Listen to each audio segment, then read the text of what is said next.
भाई प्लीज यार कोई पेरेस को रोको यार, कोई उसको बताओ कि भाई वर्ल्ड कप चल रहा है यार, क्या कर रहा है बंदा।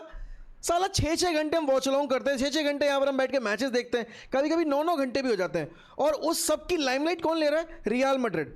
भाई एक के बाद एक, एक के बाद एक, एक के बाद एक, यहाँ पर जितने मैचेस नहीं हो रहे उससे ज़्यादा प्लेयर साइन करिए आपकी रियल मैड्रिड। पता नहीं किस इंसान ने यहाँ पर पेरेस का ईगो हर्ट कर दिया है। वो बंदा हर एक राइवल के नाक के नीचे से प्लेयर लेकर आ रहा है, और राइवल एक ही है, राइवल एक से दो ही है, एटलेटिको मैड्रिड, बार्सिलोना, और हर टारगेट जो यहाँ पर उनके रडार पे है उसको ही क्लब में ला रहा है। कोनाटे यहाँ पर एटलेटिको इंटरेस्टेड थी, उठा के ले गए। डेंजल डमफ्रीज बारसा इंटरेस्टेड थी, उठा के ले गए। बर्नार्डो सिल्वा एटलेटिको और बार्सिलोना दोनों इंटरेस्टेड थी, उठा के ले गए। एंड कल रात में 1 घंटे के अंदर भाई बार्सिलोना के फॉर्मर जो प्लेयर हैं, ला मासिया ग्रेजुएट है और एटलेटिको से सिर्फ 1 कदम दूर थे ज्वाइन करने से, उसको ले आए वो। एंड द नाम जो इसको आप यहां पर अभी तक ढूंढ नहीं पा रहे हो वो है मार्क कुकुरेया। भाई कल डेविड ऑनस्टीन के इस ट्वीट ने भाई बॉम्बर जो फेंका है, ओ माय गॉड। भाई कल जर्मनी ने 7 मारे हैं, ठीक है ना, लेकिन बातचीत किसकी हो रही है? इस डील की।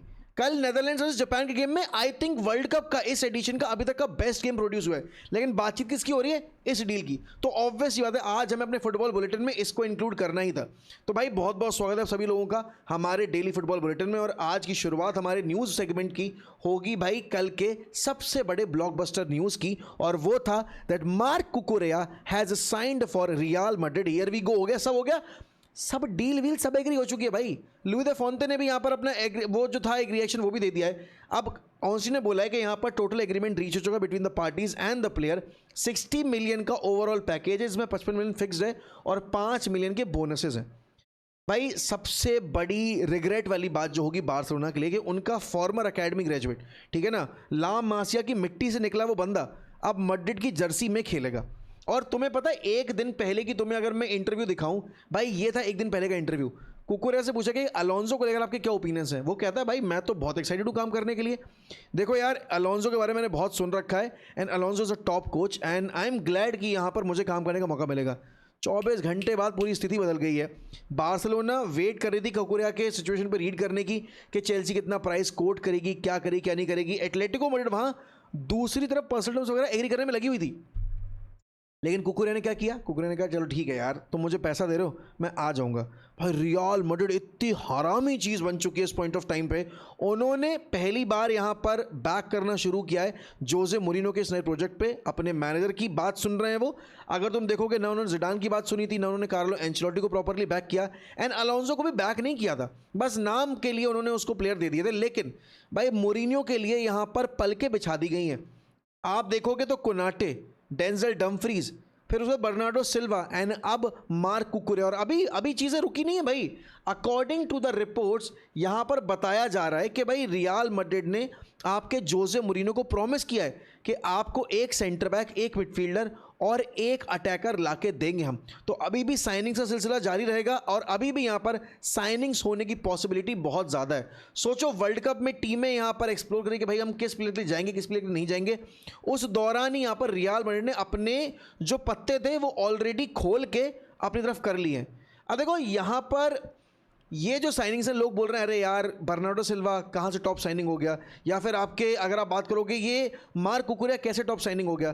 अभी हर कोई यहाँ पर मैड्रिड का मजाक बना रहा था कि भाई मैड्रिड का एक स्पेनिश प्लेयर नहीं है स्पेन की टीम में। अब कुकुरेया चला गया तो लोगों को उससे दिक्कत है। भाई चेल्सी के साथ कुकुरेया ने आपका क्लब वर्ल्ड कप जीता है, कॉन्फ्रेंस लीग जीती है। उसके अलावा अगर आप देखोगे Cucurella has been one of the most consistent players for Chelsea in the last 2.5 years. और अगर लोगों को अब इस बात से दिक्कत है, वही कुकुरेया अगर एटलेटिको जाता अच्छा प्लेयर था, वही कुकुरेया अगर वापस बार्सिलोना जाता बहुत अच्छा प्लेयर था, लेकिन क्योंकि वो प्लेयर अब मैड्रिड चला गया तो लोगों को उस बात से दिक्कत है, क्योंकि अब यहाँ पर वो उस प्लेयर को प्रेज नहीं कर सकते, क्योंकि बारसा अगेन सोच रही थी बट लेके नहीं आई। एटलेटिको मैड्रिड सोचती रह गई बट मैड्रिड नाक नीचे से प्लेयर उठा के ले गई। सिंपल सी बात है भाई। Denzel Dumfries he might be getting old but he has got that experience यहाँ पे, ठीक है ना। 2 चैंपियंस लीग फाइनल खेले हैं बंदे ने। उसके बाद यहाँ पर अगर आप बात करोगे इब्राहिम कोनाटे की, कोनाटे ने पिछली साल यहाँ पर प्रीमियर लीग जीती थी with Liverpool, and he was one of the best players of that Liverpool squad. Bernardo Silva भाई मैन सिटी छोड़कर आ रहा है, बट इसलिए नहीं आ रहा कि यहाँ पर उसको कॉन्ट्रैक्ट साइन करने का मौका नहीं मिल रहा था, इसलिए आ रहा है बिकॉज उसको एक नया चैप्टर शुरू करना था। एंड बर्नार्डो सिल्वा ने जैसा ये सीजन खेला है, specially second half of the season, he was one of the top performers for man city इस कैंपेन के अंदर। नाउ टॉकिंग अबाउट कुकुरेया अगेन भाई, अभी तक जो चीज़ें अगेंस्ट में थी आपकी मैड्रिड के, अब वो फेवर में कि उनके पास भी अब प्लेयर होगा जो स्पेन को रिप्रेजेंट कर सकता है। अब सीन ये है क्योंकि यहाँ पर आपके मार्क कुकुरेया की साइनिंग के बाद अब आपके पास टोटल 4 लेफ्ट बैक हो गए, तो किस तरीके से आपके जोसे मुरीनियो और फ्लोरेंटिनो पेरेज इस सिचुएशन पर रिएक्ट करेंगे। भाई सबसे पहली चीज़ जो न्यूज़ रिपोर्ट निकल के आ रही है कि भाई आपके फर्लन मेंडी और फरान गार्सिया दोनों को बेचा जाएगा। मोरिनियो ने बहुत क्लियर तौर पे बोल दिया कि मुझे अबंडेंस में प्लेयर्स नहीं चाहिए, मुझे सिर्फ वो प्लेयर्स चाहिए जो मेरे प्रोजेक्ट के लिए फिट होंगे। And Fran Garcia and Ferland Mendy दोनों अगर तुम देखोगे, एक तो इंजरी रिकॉर्ड बहुत ख़राब रहा है फर्लन मेंडी का, and Fran Garcia he has been a decent player, but उस तरह का प्लेयर नहीं है जो मोरिनियो अपनी विनिंग टीम में चाहता होगा। उसको चाहिए भागने वाले और मेहनत करने वाले प्लेयर्स, जो कहीं ना कहीं फरहान गार्सिया के गेम प्ले में मौजूद नहीं है। अब क्योंकि कुकुरेया आ गया है तो अल्वारो कैरेरेस के गेम पे कितना इंपैक्ट डालेगा? भाई बिल्कुल पड़ेगा, बिकॉज जो रिपोर्ट्स आ रही हैं उसके अकॉर्डिंग यहाँ पर आपके जोसे मुरिनियो ने बोला कि मुझे एक्सपीरियंस प्लेयर्स चाहिए हैं।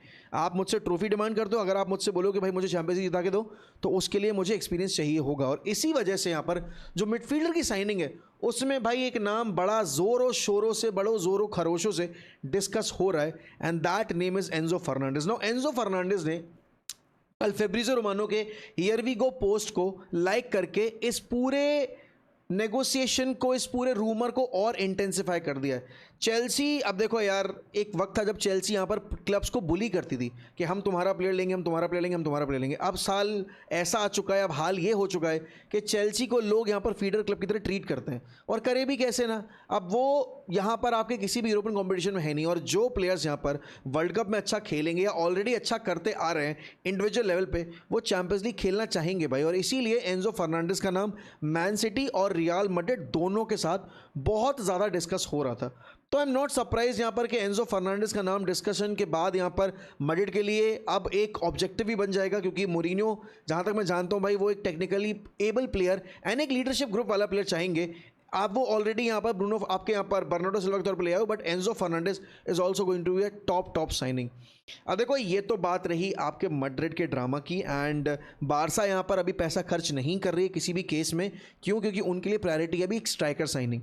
जितना जब मैं बारसा के अभी सिस्टम को देख पा रहा हूँ, उन्होंने रैशफोर्ड पे भी इसीलिए डिसीजन नहीं लिया क्योंकि वो देखना चाहते हैं कि कितनी प्रायोरिटी साइनिंग वो निकाल सकते हैं। अल्वारेस की डील पर यहाँ पर जो अड़ंगा फेंका है ना आपकी मैड्रिड ने, उसके बाद चीज़ें बिगड़ी हैं थोड़ी, लेकिन इसीलिए अब जाओ पेड्रो जो चेल्सी में खेल रहे हैं, उसकी डील पे क्या एक्सप्लोरेशन डालती है आपकी चेल्सी, आपकी यहाँ पर बार्सिलोना, वो देखना होगा।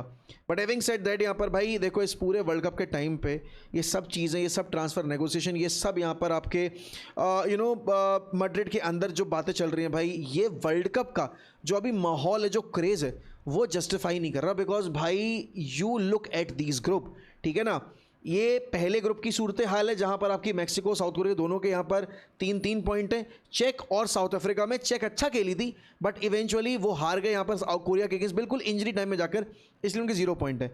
सेकेंड ग्रुप में भाई चारों टीमों के पास मौका है क्वालिफाई करके जाने का, क्योंकि चारों टीमों के 1-1 पॉइंट है। उसके बाद आता है आपका ग्रुप सी, जहाँ पर सिर्फ स्कॉटलैंड ने अपना मैच जीता है, बाकी मोरक्को, ब्राज़ील ने अपना मैच ड्रॉ कर लिया, और ये ग्रुप वाइड ओपन हो गया बिल्कुल ही, क्योंकि इसमें से थर्ड बेस्ट टीम कौन सी होगी, अब इसका डिस्कशन हो रहा है। एंड हाइती ने भी अच्छा फुटबॉल खेला था भाई स्कॉटलैंड के अगेंस्ट, तो अगर किसी को लग रहा है कि नहीं भाई मोरक्को वर्सेस हाइती ईजी होगा या ब्राज़ील वर्सेस हाइती ईजी होगा, इतना ईजी नहीं होने वाला। लेकिन भैया देखो, ये जो ग्रुप डी है ना, उसमें सरप्राइज़ आया, क्योंकि हर कोई सोच रहा था कि आपकी ऑस्ट्रेलिया बुली होगी टर्की के सामने, बिकॉज टर्की के पास आर्दा गुलर है, अख्तर कोगलू है, आपके हकान चनान ओगलू है, इतने सारे प्लेयर्स हैं। बट हुआ ठीक उल्टा भाई, ऑस्ट्रेलिया ने इनकी गुद्दी पकड़ी और दे लपेड़े सुबह वाले गेम में इनको बहुत मारा, तो 2 गोल मारकर इस गेम को सेटल कर दिया, और जितनी हाइप थी टर्की की, सारी हाइप किल हो गई है।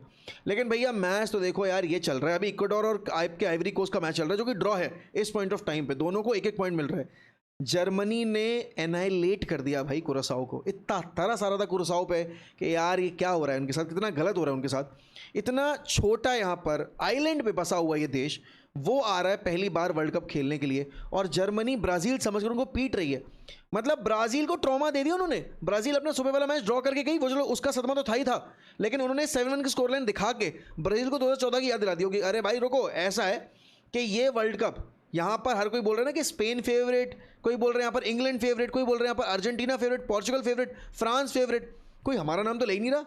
ठीक है कोई बात नहीं, हम अपनी परफॉर्मेंस से ना एक चीज़ प्रूव करेंगे कि क्यों हम भी फेवरेट हैं।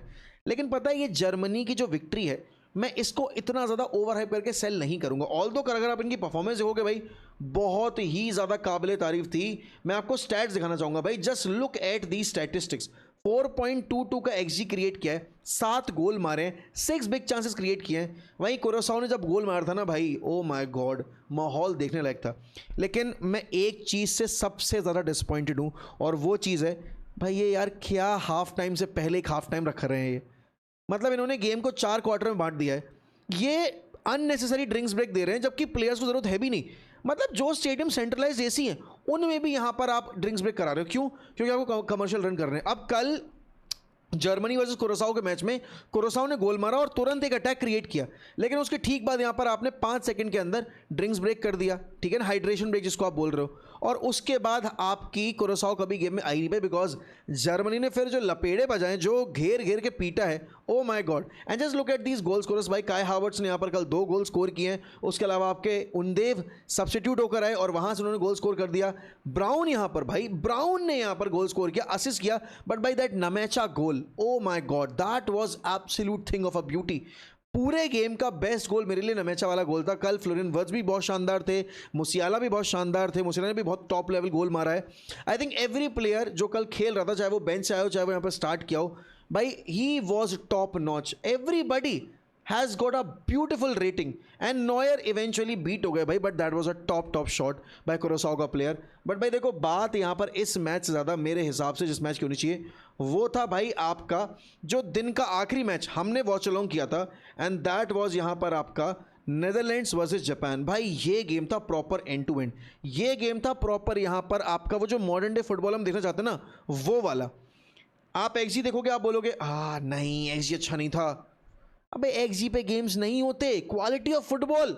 फर्स्ट हाफ लोगों ने बोला डल था, मुझे फर्स्ट हाफ भी डल नहीं लगा, it was very much end to end. Second half में तो भाई जो गोल मारे हैं, वर्जिल वैन डाइक का वो header, beautifully placed, beautifully timed. उसके बाद यहाँ पर तुरंत बाद आपकी यहाँ पर जापान ने कमबैक किया और नाकामुरा ने वो गोल मारकर जापान को 1-1 करवा दिया। लेकिन उसके बाद भाई समरविल, और मेरे लिए भाई कल नेदरलैंड्स की टीम का टॉप परफॉर्मर हुआ समरविल। भाई क्या टेक-ऑन्स ले रहा था वो, उसने जो गोल मारा है मुझे प्राइम रॉबिन की याद दिला दी कि भाई जब रॉबिन कट करके नहीं मारता था भाई, कि आयन रॉबिन के पास बॉल है, आयन रॉबिन एक ही चीज़ करेगा, वो ट्रेडिशनल ट्रेडमार्क शॉट, उसका कट इन करो, शॉट लो।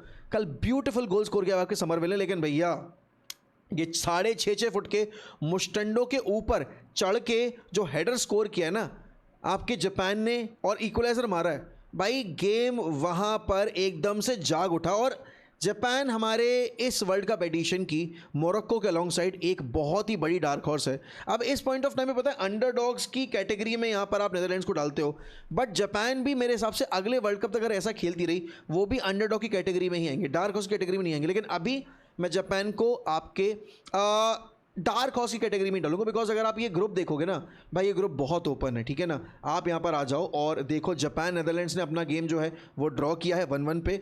स्विट्जरलैंड टूनीशिया होगा सुबह के टाइम पे, जब ये वीडियो आपके पास जा चुकी होगी तब हो सकता है यहाँ पर इस गेम का रिजल्ट आ जाएगा। लेकिन जिस टाइम पे मैं ये रिकॉर्ड कर रहा हूँ उस वक्त पे आपके इक्वाडोर और आइवरी कोस्ट का गेम चल रहा है, 60 मिनट हो चुके हैं, द स्कोर इज 0-0, ठीक है। प्रॉब्लम मेरे हिसाब से जापान के केस में जब आएगी वो योगी, जब वो आगे जाएंगे ना अगले राउंड में, तो मिटोमा नहीं होगा उनके पास, राइट। उनके पास यहाँ पर आपके बाकी प्लेयर्स नहीं होंगे जो मिसिंग है, एंड दैट माइट क्रिएट थोड़ा सा अनरेस्ट यहाँ पे। बट जापान मिडफील्ड में, इंटेंसिटी में, फिजिकलिटी में, एंड मैं शॉक्ड था कि कैसे नेदरलैंड्स की मिडफील्ड को यहाँ पर आपकी जापान की मिडफील्ड ओवरपावर कर रही है, स्पेशली आखिरी के 10-15 मिनट के अंदर। जापान ने अपनी टैक्टिक्स बिल्कुल भाई एग्जीक्यूट कर रखी थी, उनके मैनेजर ने यहाँ पर जो उनको कन्वे किया वो कन्वर्ट करके दे रहे थे। नेदरलैंड्स विल बी डिसअपॉइंटेड क्योंकि उन्होंने जीता हुआ मैच ड्रॉ करवाया है। वो अगर चाहते तो गेम को मैनेज कर सकते थे आखिर के 10-15 मिनट में, बट उन्होंने नहीं किया। एंड जिस मैनर में उन्होंने गोल कंसीड किया और जिस टीम के अगेंस्ट हेडर कंसीड किया है वो शॉकिंग है। जापान के कोई प्लेयर इतने बड़े बड़े नहीं, इतने लंबे लंबे नहीं है, बट अटेंटिवनेस की कमी थी वहाँ पर नेदरलैंड्स के सेट पीस के ऊपर, और इवेंचुअली उस वजह से वो सफ़र कर गए। भाई देखो, अब यहाँ पर वर्ल्ड कप की टोन सेट हो चुकी है। वर्ल्ड कप भाई आज से, बल्कि ब्राज़ील वाले गेम से ही अब बड़ी टीमों के अराउंड बिल्ड होगा। आज यहाँ पर आपको देखने को मिलेगा भाई स्पेन वर्सेस केप वर्दे। उसके बाद कल आपका उरुग्वे वर्सेस सऊदी अरेबिया है, जो हम डेफिनेटली वॉच अलोंग करेंगे।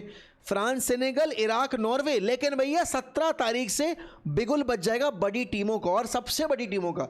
Argentina the defending champions will be playing against Algeria, and then DR Congo face करेगी उसी शाम में पोर्चुगल को।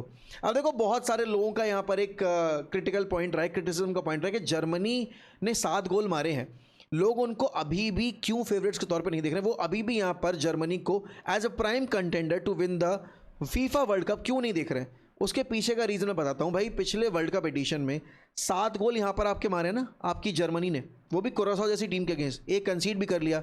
स्पेन ने अपने कोस्टारिका वाले गेम में 7-0 की स्कोर रखी थी, लेकिन उसके बाद स्पेन की टीम का क्या हाल हुआ था हम सबको पता है। ये टीम कल के गेम में कुरासाओ के अगेंस्ट भी डिफेंसिवली स्ट्रगल कर रही थी। अगर किसी को लग रहा है कि नहीं भाई ये स्ट्रगल नहीं कर रहे थे, तो भाई प्लीज़ अपने आप से झूठ मत बोलो। कुरासाओ की टीम ने अगर थोड़े बहुत भी चांसेस बनाए हैं तो वो एक बहुत बड़ा लेट डाउन था भाई आपकी जर्मनी की टीम के लिए। अब जब आप अगले गेम्स में जाओगे और आपके सामने यहाँ पर इक्वाडोर और आइवरी कोस्ट आएंगी, जो बहुत ही फिजिकल टीम है, तो भाई क्या आप अपनी डिफेंस लाइन को मेंटेन कर पाओगे? क्योंकि स्लॉटरबैक अच्छा डिफेंडर है, नो डाउट, गोल भी स्कोर किया भाई ने कल, बट भैया कल कुरासाओ ने आपको टेस्ट नहीं किया। आइवरी कोस्ट और इक्वाडोर आपको टेस्ट करेंगी डिफेंसिवली भी और ऑफेंसिवली भी। और इक्वाडोर का अगर आप डिफेंस देखोगे भाई, उनका डिफेंस टॉप लेवल का है, लिटरली टॉप लेवल का है। तो आप यहाँ पर इतना ईजी टू गो रूट नहीं दे सकते। जर्मनी को आप फेवरेट्स के तौर पर रख भी नहीं सकते। क्यों? क्योंकि जर्मनी के पिछले दोनों वर्ल्ड कप कैंपेन्स यहाँ पर ऐसे ही रहे कहीं ना कहीं, और इवेंचुअली इस वर्ल्ड कप में अगर वो आगे जाते हैं, अगर वो जाकर वर्ल्ड कप जीत जाते हैं, तो मेरे हिसाब से वो आउट ऑफ द बॉक्स वाली बात होगी, बिकॉज प्रेडिक्शन लिस्ट में जर्मनी को कोई भी आपके फेवरेट्स तौर पे लेके चल नहीं रहे। बट हाँ, जापान, नेदरलैंड्स, आई थिंक ये ग्रुप ऑफ डेथ बन सकता है अगर आज स्वीडन और टूनीशिया का गेम भी ड्रॉ हो जाता है। वही हाल होगा जो यहाँ पर आपके इस ग्रुप का हाल है, जहाँ पर आप देखोगे चारों टीमों के सिर्फ एक एक पॉइंट है। एंड अगेन बड़ी टीमों की ऊपर जो प्रेशर है, उसमें एक टीम ब्राज़ील है, एक टीम डेफिनेटली आपकी टर्की हो जाएगी, because Turkey as one of the most interesting team बन के आई थी इस वर्ल्ड कप के कैंपेन के लिए। बट हाँ भाई, आपकी जापान की टीम यहाँ पर बहुत रिलैक्सड होगी, बिकॉज जिस तरीके से सेलिब्रेट कर रहे थे ना, वो ऐसा लग रहा था कि भाई उन्होंने नेदरलैंड्स को हरा दिया। ऑल्दो केस ऐसा नहीं था, और आपकी नेदरलैंड्स की टीम जितना हार्ट ब्रेक फेस कर रही थी, उसको देख रहा था कि भाई हाँ भाई उनके ऊपर बहुत प्रेशर होगा। बट इवेंचुअली देखो बात सारी आती है कि पहला गेम यहाँ पर आपका फ्यूचर डिसाइड नहीं कर रहा। पहला गेम किसी भी टीम को नॉकआउट में नहीं भेज रहा, पहला गेम किसी भी टीम को नॉकआउट से पहले एलिमिनेट नहीं कर रहा। अभी भी 2 मौके और हैं, और उन 2 मौक़ों पर अगर इन टीमों ने कम बैक कर दिया, teams like Brazil, teams like Netherlands, ठीक है ना, एंड इवन टीम्स लाइक मैं यहाँ पर अगर बात करूँ आपकी टर्की, तो कुछ भी हो सकता है। अगले राउंड में कोई भी टीमें जा सकती हैं। बट बात इतनी सी है भाई कि जिन टीमों के पास क्रेजी स्क्वाड डेप्थ है, जब वो अच्छा नहीं कर रहे हैं, the likes of Brazil, the likes of Netherlands, तो थोड़ा यहाँ पर क्रिटिसिज्म बनता है। बट जर्मनी भाई, दे हैव कहीं ना कहीं अपने फैन बेस की उम्मीदें बहुत ज़्यादा हाइप कर दी होंगी। बहुत ज़्यादा लोग अब डिस्कस करेंगे क्यों जर्मनी भी एज फेवरेट्स है for the rest of the tournament. But कल किसने देखा है दोस्तों? आपके लिए इस वर्ल्ड कप कैंपेन का सबसे बेहतरीन मोमेंट क्या था? मेरे लिए तो भाई इस सबसे बेहतरीन मोमेंट वही था जब जापान ने हेडर स्कोर करके मैच इक्वलाइज किया है।